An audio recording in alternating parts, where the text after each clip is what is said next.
Unleash Your Lawyers. Joining me, Trinity Hundredmark, defense attorney Atlanta, also with us out of Atlanta, Kirby Clements. Okay, Trinity Hundredmark, let's start with you. Give me one good reason why mommy should not be arrested. Nancy, addiction is a disease. This lady likely has an addiction problem. If she was a diabetic, we wouldn't throw her in jail if something was wrong with her baby because she was a diabetic.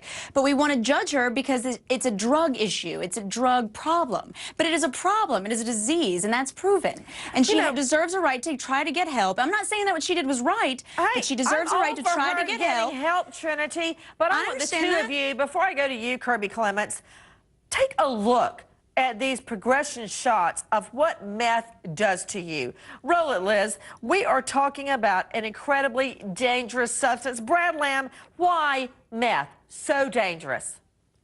Well, it's one of the most powerful drugs out there. It's in fact, Nancy, the drug that Hitler gave to soldiers so they would work relentlessly, feel like superheroes, and infallible out in the field. It is a drug that makes you feel like you're on top of the world in spite of what's going on around you. Very, very, very addictive, Nancy.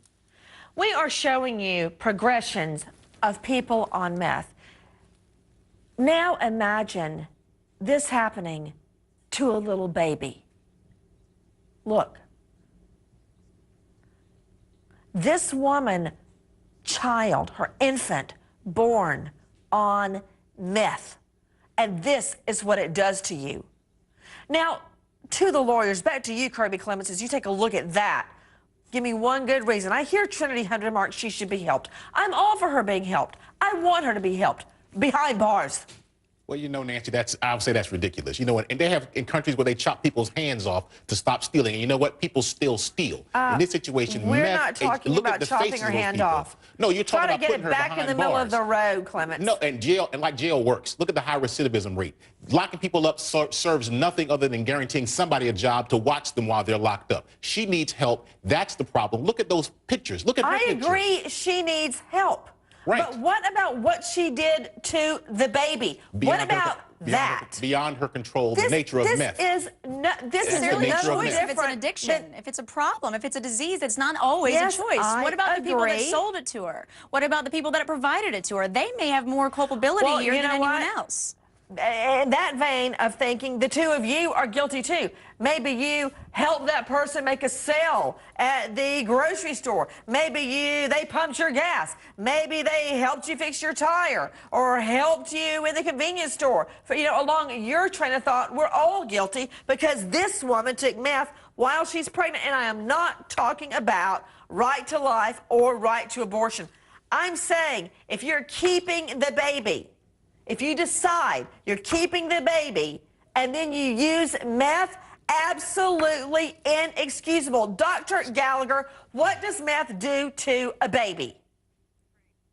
Well, it really depends on a lot of factors, Nancy. Babies born to meth addicts who are positive for meth can suffer premature birth, low birth weight, birth defects, and Nancy, they sleep a lot. I'm talking 23 and a half hours per day and have to be woken up to be fed, and as a result, poor eating, poor developmental abilities. And later on, we can see ADHD, that's attention deficit hyperactivity disorder, fits of rage, and learning disabilities. Isn't it true, Brad Lamb, that meth can kill you? And this infant, this tiny baby, just a few pounds, was on meth?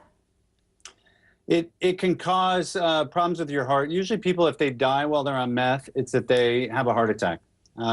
It usually will not kill you because of the drug. It'll kill you because of the dumb things you're doing on the drug. And to what it does to the infant, it fundamentally changes that beautiful forming prefrontal cortex of the baby, and it can forever change the way that a child develops and grows up. There's a great program in Orange County, a low-cost program for moms with kids to go into treatment together. It's called New Directions for Women. It's anybody out there who has somebody should check them out.